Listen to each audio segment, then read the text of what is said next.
भगवान आपकी मनोकामना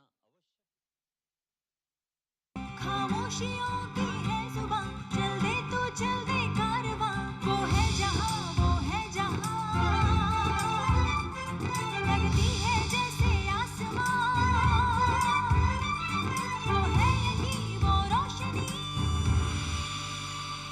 तेजस्विनी तेजस्विनी तेजस्विनी तेजस्विनी तेजस्विनी तेजस्विनी तेजस्विनी।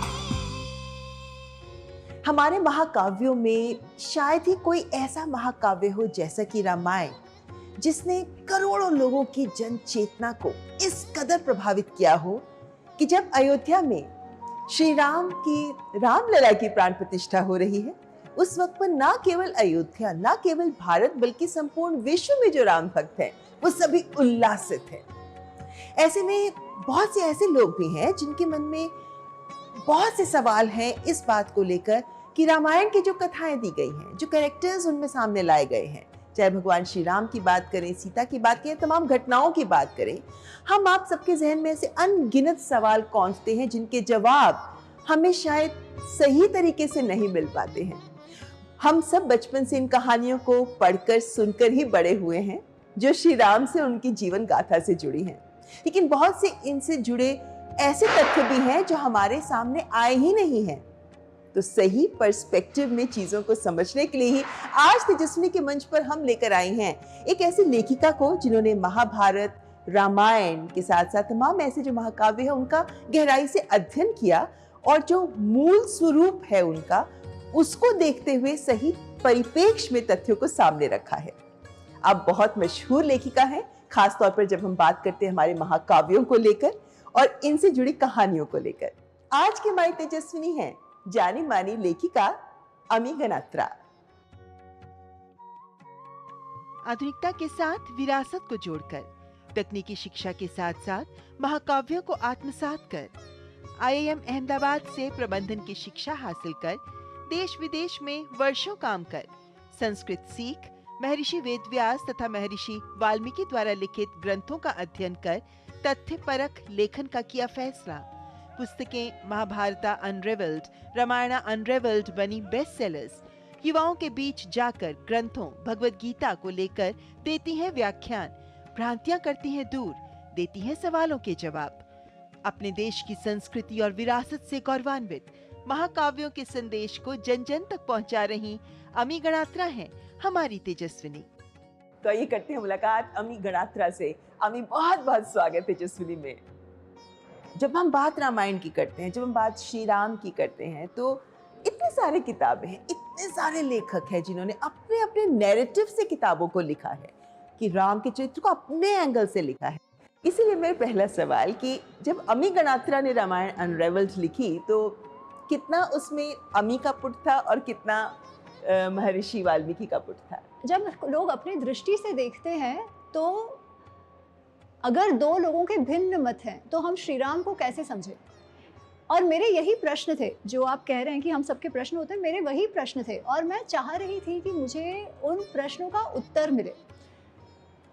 तो बहुत कुछ पढ़ा पर उत्तर नहीं मिला, क्योंकि कोई कुछ कहेगा, कोई कुछ कहेगा। फिर मुझे लगा कि नहीं, अगर जानना होगा तो जो ओरिजिनल है, जो स्तोत्र है, उसी में जाना होगा। इसीलिए मैंने व्यास जी की महाभारत, वेद व्यास रचित महाभारत और वाल्मीकि जी रचित रामायण पढ़ना शुरू किया।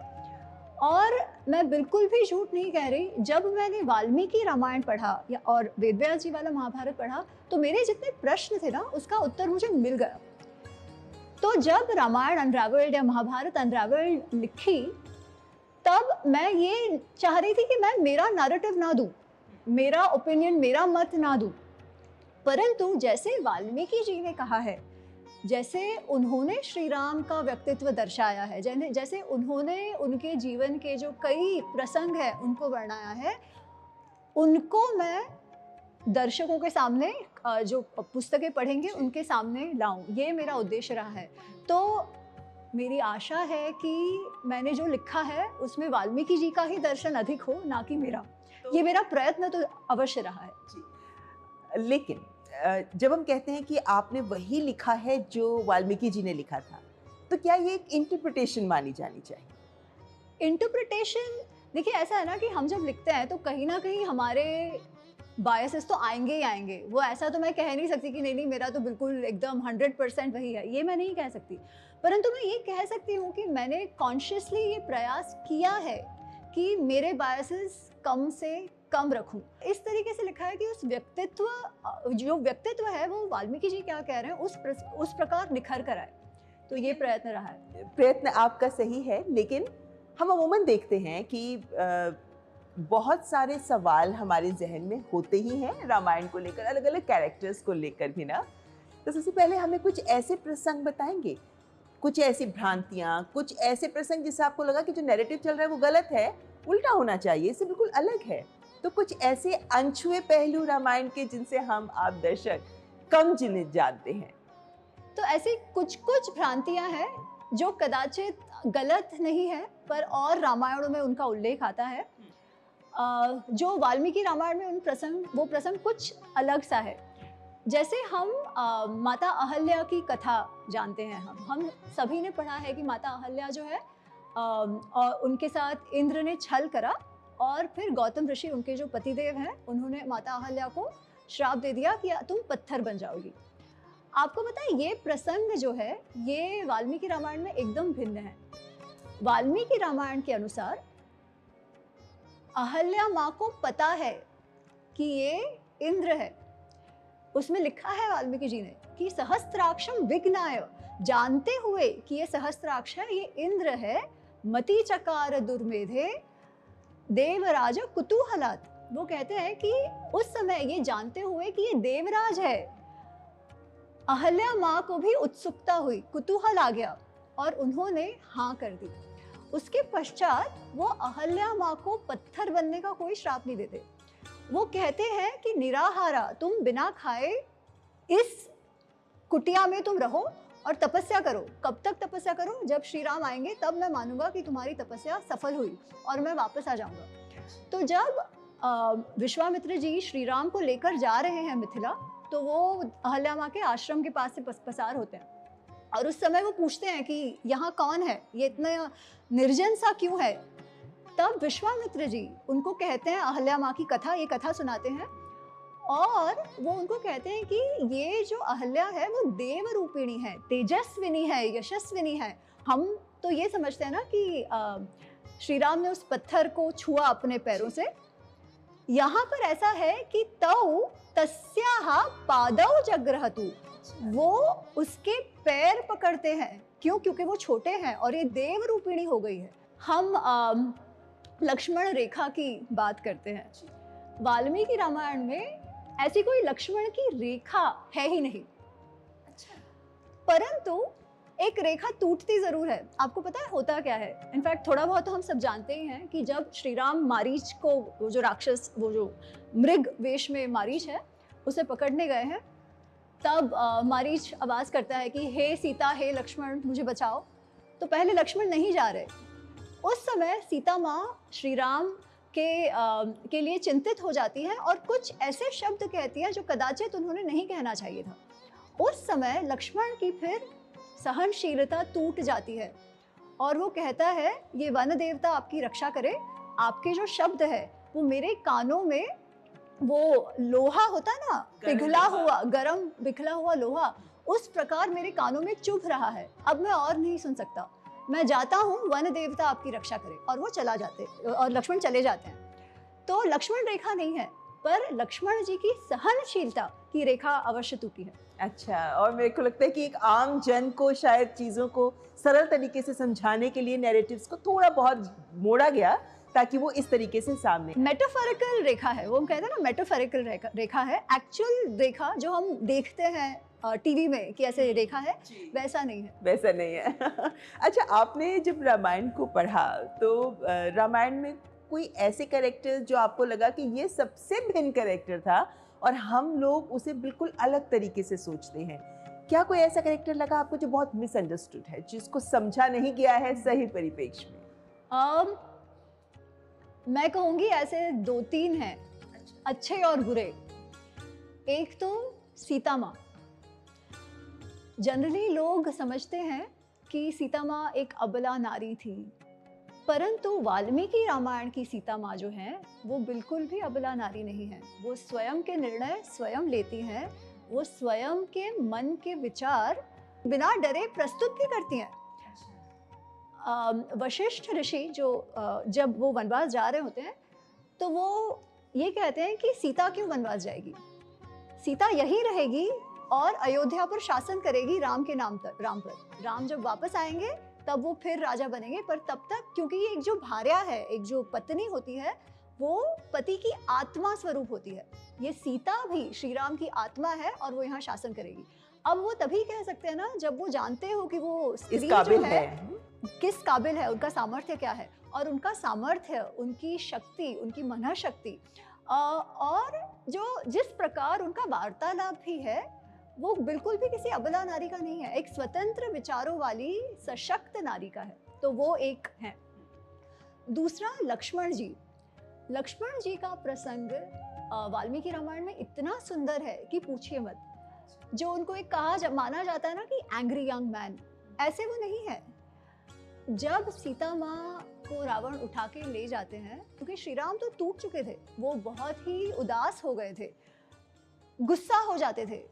उस हर प्रसंग में लक्ष्मण जी उनका सहारा बनके, एक स्तंभ बनके उनके साथ खड़े रहे। और तीसरा मैं कहूँगी रावण के बारे में ऐसे कहा जाता है कि अरे वो तो बहुत ही बड़ा शिव भक्त था और विद्वान थे और उन्होंने केवल एक पाप किया, सीता जी का हरण, केवल एक पाप किया, पर उसमें भी सीता जी को छुआ तक नहीं। मतलब ऐसे दिखाया जाता है कि वो तो बहुत बड़े हीरो है, केवल एक छोटा सा पाप हो गया। जबकि वाल्मीकि रामायण में रावण वैसे नहीं है। क्या वो विद्वान है? हाँ। क्या वो शक्तिशाली है? हाँ। क्या उनमें सामर्थ्य है? हाँ। परंतु हनुमान जी कहते हैं, जब पहली बार हनुमान जी लंका के महल में रावण को देखते हैं अशोक वाटिका के ध्वंस के बाद, तो वो कहते हैं अहो रूपम अहो सत्वम, इसको देखो तो सही, कितना कैसा इसका रूप है, कैसा इसका धैर्य है, कैसा सत्व है। परंतु यदि अधर्म न बलवान स्यात्, परंतु ये अगर इतना अधर्मी ना होता ना तो शायद तीनों लोगों पर राज करता। पर ये अधर्मी है। और अधर्मी क्यों है? क्योंकि ये बात कि रावण ने केवल सीता माँ को उठाया, ये बात सही नहीं है। रावण ने अपने जीवन में कितनी ही स्त्रियों को के साथ जबरदस्ती करी, कितनों को ही उठा के लेकर आया। इनफैक्ट वो जो सीता माँ को हाथ नहीं लगाते, उसका कारण भी यही है कि पुंजिक स्थला नामक एक स्त्री थी जिस पर रावण ने जबरदस्ती की। और भी बहुत थी, पर पुंजिक स्थला उनमें से एक है। तो पुंजिक स्थला फिर ब्रह्मा जी को जाकर कहती हैं कि मेरे साथ ऐसे किया रावण ने। तो उस समय ब्रह्मा जी रावण को श्राप देते हैं कि फिर अगर तुमने किसी स्त्री के साथ जबरदस्ती की तो तुम्हारा सर फूट जाएगा। और इसी कारण से उन्होंने सीता जी को नहीं छुआ। पर पुंजिक स्थला के पहले तो उन्होंने रंभा के साथ भी जबरदस्ती की। रंभा तो उनके जो स्टेप ब्रदर कुबेर हैं, उनके बेटे की बहू, आप सोचो, मतलब उनकी बहू जैसी जो है, उसको भी नहीं छोड़ा। तो यानी हनुमान जी ने जो बात कही कि अधर्मी है ये, वो उसको और गहराई से समझने की जरूरत है। वैसे आपने यहाँ पर सीता माँ की बात की, लक्ष्मण की बात की, यहाँ पर रामायण में जो महिला कैरेक्टर्स हैं बहुत सारी हैं जिनके बारे में हम बात करेंगे अमी के साथ। लेकिन फिलहाल यहाँ रुकेंगे एक ब्रेक के लिए। आप देखते रहें तेजस्विनी। दिन भर की सुर्खियों से अलग खबरों की दुनिया और भी है। खबरें जो आपको दे नया नजरिया, खबरें जिसमें दिखे समाज की परछाई, ऐसी खबरें जो कहती हैं न्यू इंडिया की कहानी, खबरें जो है अनछुई, कुछ खट्टी कुछ मीठी, हम लाते हैं आपके लिए ढूंढकर। खबर हटकर सोमवार से शुक्रवार सिर्फ डीडी न्यूज पर।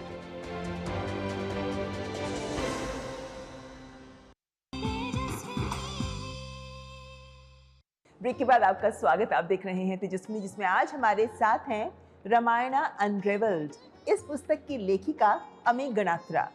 अमी, हम जब बात करते हैं महिला कैरेक्टर्स की तो हमेशा हम देखते हैं कि बहुत सारे ऐसे कैरेक्टर्स हैं जिनको लेकर बहुत सवाल भी हैं। जैसे सबसे पहले अगर मैं सीता माँ की बात करूँ तो आजकल के दौर में खासकर युवा वो इस सवाल को ज़रूर उठाते हैं कि माँ सीता को श्री राम ने क्यों छोड़ा, उनका कर्तव्य था उनकी देखभाल करना। तो राम और सीता का रिश्ता कैसा था? श्री राम और सीता माँ के विषय में जब वाल्मीकि जी लिखते हैं तो कहते हैं उनका रिश्ता ऐसा था कि उनको एक दूसरे से वार्तालाप करने में शब्दों की भी आवश्यकता नहीं होती, उनके हृदय एक दूसरे से बात करते हैं। जब वन जाने की बात आई तो श्री राम कहते हैं सीता माँ से कि बहुत भयानक जगह है जंगल, वहाँ तुम कैसे रहोगी। और सीता माँ पहले तो मनाने का प्रयत्न करती है, बट जब श्री राम फिर कहते हैं कि नहीं नहीं तुम समझती नहीं हो, तुम यहाँ महल में रहो, वहाँ जीवन बहुत कठिन है, तो वो यहाँ तक कह देती है कि आप सबकी रक्षा करते हो, आप मेरी रक्षा नहीं कर सकते जी, आप मुझे डरा रहे हो वन में ले जाने के लिए।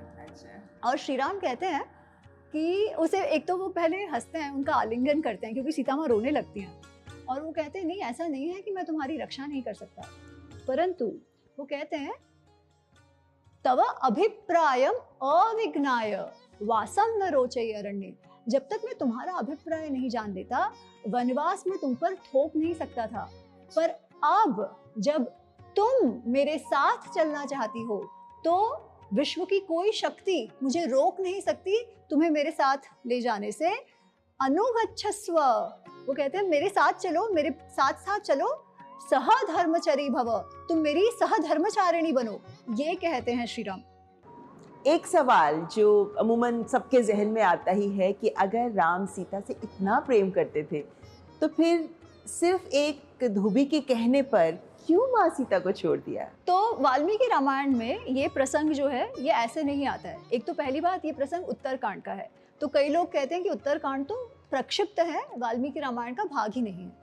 तो जिसकी वो मान्यता है वो भी ठीक है, मैं वो सही है गलत है उसमें नहीं जाना चाहती, परंतु वाल्मीकि रामायण गीता प्रेस में जो उत्तरकांड में जो प्रसंग आता है वो मैं आपको बताती हूँ। उसमें कोई धोबी की बात नहीं है, उसमें ऐसा है कि लोक अपवाद फैल चुका है, और लोक अपवाद ऐसा है कि अयोध्या के लोग ऐसे कह रहे हैं कि अरे कैसे वो उन्होंने सीता जी को वापस ले लिया, क्योंकि राजा ने ऐसा करा तो हम हमारे घर पे भी कोई नीति नियम नहीं बना सकते। तो ऐसा अपवाद जो हम कहते हैं ना कि मोरालिटी टूटने लगी थी समाज में, उनका नाम लेके कि वो ऐसा कर रहे हैं इसलिए हमको भी करने दो। लक्ष्मण जी से श्री राम ये बात कहते हैं कि मैं जानता था कि लोग ये प्रश्न करेंगे, इसीलिए मैंने सीता को उकसाया अग्नि परीक्षा के लिए। आप सब ने देखा, सभी देवों ने देखा कि अग्निदेव ने उनकी साक्षी दी है, परंतु फिर भी मेरे प्रजा में ये लोक अपवाद फैल चुका है। अब मुझे ये करना ही पड़ेगा, क्योंकि एक राजा के लिए प्रजा से बढ़कर कुछ नहीं होता है। अब उस समय आप देखिए वो एक उनके सामने एक बड़ा धर्म संकट खड़ा है कि मैं पत्नी के प्रति मेरा धर्म निभाऊं या एक राज धर्म निभाऊं। उन्होंने सबसे पहला राज धर्म का जो पाठ है वो विश्वामित्र जी से पढ़ा था, और विश्वामित्र जी ने उनको कहा था कि प्रजा रक्षण के लिए तुम्हें जो भी करना है वो तुम्हें करना है, यही राजा का सनातन धर्म है, प्रजा सर्वोपरि। यानी कह सकते हैं कि श्री राम ने बहुत बड़ा त्याग किया अपने जीवन में राजधर्म निभाने। ममता जी आप देखिए क्यों श्री राम ने पुनः विवाह नहीं किया, वो तो राजा थे, चाहे उतना विवाह कर सकते थे, और उस समय तो स्ट्रेटेजिकली भी इट मेड सेंस ना कि आप अधिक पत्नियां हो तो आपका उतना राज और ज्यादा फैलेगा। हाँ। है ना। चलिए यहाँ पर एक और कैरेक्टर जिसको लेकर मैं बात करना चाहूंगी, लक्ष्मण की धर्म पत्नी को लेकर माना जाता है कि उनका त्याग तो बहुत बड़ा था क्योंकि वो लक्ष्मण के साथ नहीं गई थी, लेकिन एक कहानी जो मैं वेरीफाई करूंगी आपसे कि उमूमन कहा जाता है कि लक्ष्मण ने निद्रा देवी से बोला कि आप मेरी हिस्से की नींद उर्मिला को दे दो कि वो 14 साल सोती रही इत्यादि। ये सब कुछ सच है क्या? उर्मिला के विषय में वाल्मीकि रामायण में उनके विवाह के पश्चात कोई भी बात नहीं कही गई। तो ये सारी जो बातें हैं कि कोई कहता है कि वो 14 वर्ष सोती रही, कोई कहता है वो 14 वर्ष खड़ी रही। उर्मिला जी के विषय में जितनी भी कथाएं हैं वो कहीं ना कहीं लोगों की अपनी गढ़ी हुई है या लोक कथा, ऐसा हम कह सकते हैं। रामायण को क्योंकि हम तो उनको पौराणिक कथाएं मानते हैं, हमारे महाकाव्य मानते हैं, ग्रंथ मानते हैं, लेकिन आप हमेशा कहते हैं कि ये इतिहास की घटनाएं हैं। कुछ स्पष्ट करेंगे इस चीज को? परंपरा अनुसार इन दोनों ग्रंथों को इतिहास माना जाता है, और केवल इन्हीं दोनों ग्रंथों को इतिहास हम कहते हैं। अगर आप भागवत पुराण ले लीजिए, शिव पुराण ले लीजिए, विष्णु पुराण ले लीजिए, इन सबको पुराण कहा जाता है। पर महाभारत और रामायण को हमेशा से इतिहास कहा जाता है। पर जब मैं महाभारत और रामायण की बात कर रही हूँ तो कौन से? वाल्मीकि जी रचित रामायण और वेद व्यास जी रचित महाभारत, इन दोनों को इतिहास का अर्थ है जो पहले हुआ था, और जो पहले हुआ था वो हमें कथा के रूप में बताया जा रहा है। तो उस समय अगर हम वाल्मीकि जी या वेद व्यास जी की बात करें तो वो दोनों ही उस समय वहाँ उपस्थित थे। वो वाल्मीकि जी श्री राम के समकालीन थे, वेद व्यास जी पांडवों के समकालीन थे, है ना। तो पुराण तो फिर स्मृति से लिखे गए, परंतु समकालीन कोई व्यक्ति अगर उनके समय की किसी घटना का वर्णन करता है तो वही सबसे ज़्यादा हमें ऐतिहासिक रूप से मानना पड़ेगा। इसलिए ये दोनों वाल्मीकि जी रचित रामायण और वेद व्यास जी रचित महाभारत ये इतिहास है। आप यंगस्टर्स को जाकर लेक्चर्स देती हैं, ये जो युवाओं में इतना इतना जोश दिखता है रामायण को लेकर, श्री राम को लेकर, अयोध्या को लेकर, इतना गूगल किया जा रहा है, इतनी जानकारी लेने का प्रयास किया जा रहा है, ऐसा क्या है आपके यंगस्टर्स के साथ अनुभव को देखते हुए, ऐसा क्या है रामायण में या श्री राम में जो हमारे युवाओं को इतना आकर्षित करता है? मुझे लगता है इसमें दो चीज़ें हैं। एक तो रामायण श्री राम की कथा, उनके प्रति जो भक्ति, सब कुछ रामचरितमानस से एक वो भाग वो है कि श्री राम हमारे लिए क्या मायने रखते हैं, और दूसरा राम जन्मस्थान हमारे लिए क्या मायने रखता है। तो ये दोनों ही के कारण उत्साह है। अभी का जो हम देख रहे हैं वो तो ऐसा ना कि 500-600 वर्ष के संघर्ष के पश्चात आप देखिए कितने सारे लोग थे जिन्होंने कहा था कि 30 वर्ष तक हम पगड़ी नहीं बांधेंगे, 30 वर्ष तक कुछ बोल, जब तक राम मंदिर नहीं हो जाता बोलेंगे नहीं। तो ये तो लोगों का श्रद्धा का प्रतीक तो श्री राम रहे ही हैं। और आज वो जो सत्य हो रहा है, एक वो कहते हैं ना कि चेतना का पुनर्जागरण। यंगस्टर से हमेशा ये प्रश्न जो आपने पूछे कि उन्होंने क्यों ऐसे किया, सीता माँ को क्यों त्याग दिया, क्या रामायण सच्ची में स्त्री द्वेषी है, ऐसा उन्होंने क्यों किया, ये तो सही नहीं है, ये बात हमेशा होती है। और ममता जी एक बात की अगर मुझे संतुष्टि है तो ये है कि हर दिन मुझे अधिकतर लड़कियों के मैसेजेस आते हैं इंस्टा पे, लिंक्डइन पे, कि मैम आपकी पुस्तक पढ़ के, आपके टॉक्स देख के हमको ये लग रहा है कि हम जो श्री राम के विषय में जो हमारे मन में ये था कि क्यों उनकी पूजा करनी चाहिए, उन्होंने जो किया वो तो सही नहीं था, ये तो एंटी वुमेन थे, मिसोजिनिस्ट थे, वो सारा चला गया। अब हमें लग रहा है कि हम समझ पा रहे हैं कि उनके लिए जो निर्णय उन्होंने लिए वो कितने कठिन थे। हमें यहाँ पर क्योंकि आप मेरे को लगता है आज के युवा को भी कहीं ना कहीं आप उनका प्रतिनिधित्व करती हैं।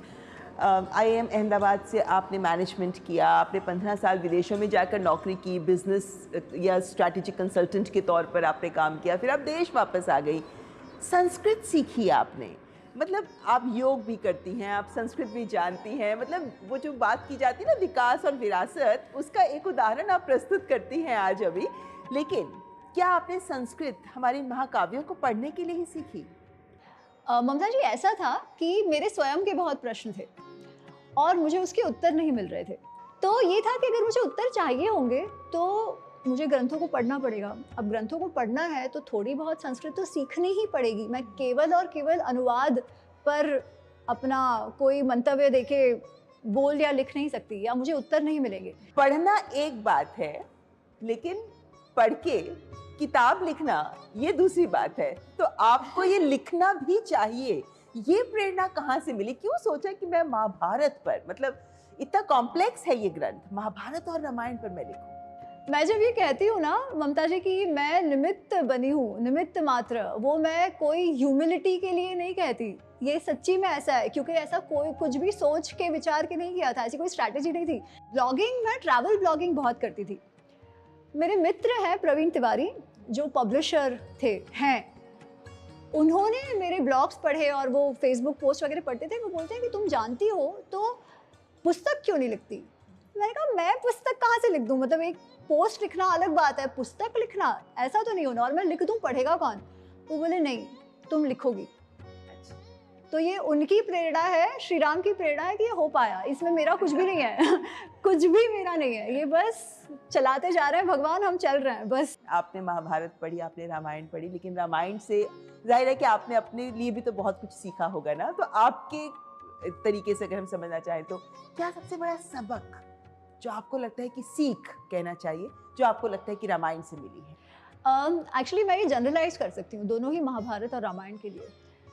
धर्म संकट जीवन की सच्चाई है। हम सबके जीवन में धर्म संकट आते हैं क्योंकि हर मोड़ पर हमें अलग अलग निर्णय लेने ही पड़ते हैं, है ना। हम अलग अलग रोल्स निभाते हैं, तो धर्म संकट तो आएंगे। ऐसा भी संकट आएगा कि जो दोनों हमारे लिए, जो हमारे सामने विकल्प हैं, वो दोनों ही सही ना हो, दोनों में कुछ ना कुछ त्याग करना पड़े।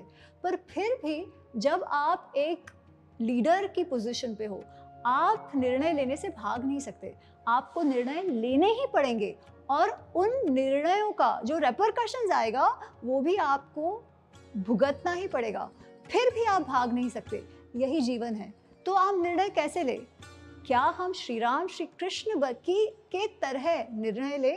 उन्होंने कैसे लिए कि भावनाएं तो थी परंतु कर्तव्य बोध उनका सर्वाधिक था। धर्म संकट तो श्री राम और श्री कृष्ण के सामने भी आए थे, तो हम क्या चीज़ है?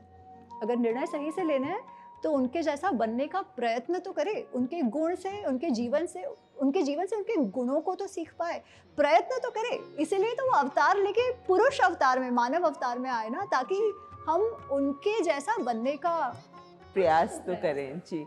और यही जो प्रसंग है रामायण के, वही सब दिखाते हैं कि क्यों हम श्री राम को मर्यादा पुरुषोत्तम श्री राम कहते हैं। बहुत कुछ सीखने को मिला आपसे अभी बात करके, और मुझे लगता है कि हमारे दर्शकों को भी बहुत सारे ऐसे सवाल जहन में अभी भी उठ रहे होंगे, लेकिन हमें कुछ सवालों के जवाब मिले, इसके लिए बहुत बहुत धन्यवाद आपका तेजस्विनी से जुड़ने के लिए। धन्यवाद ममता, बहुत बहुत आभार मुझे बुलाने के लिए। Thank you. तो थी हमारे साथ हमारी आज की तेजस्विनी अमी गणात्रा। कैसा लगा आपको ये अंक? हमें ईमेल के माध्यम से अपने सुझाव जरूर भेजिए। हमारा ईमेल आईडी याद है ना, tejaswini.ednews@gmail.com। तो अगले हफ्ते एक बार फिर होगी मुलाकात, आप सबके साथ हाजिर होंगे एक और तेजस्विनी के साथ। फिलहाल हमारी पूरी टीम को दीजिए इजाजत। नमस्कार।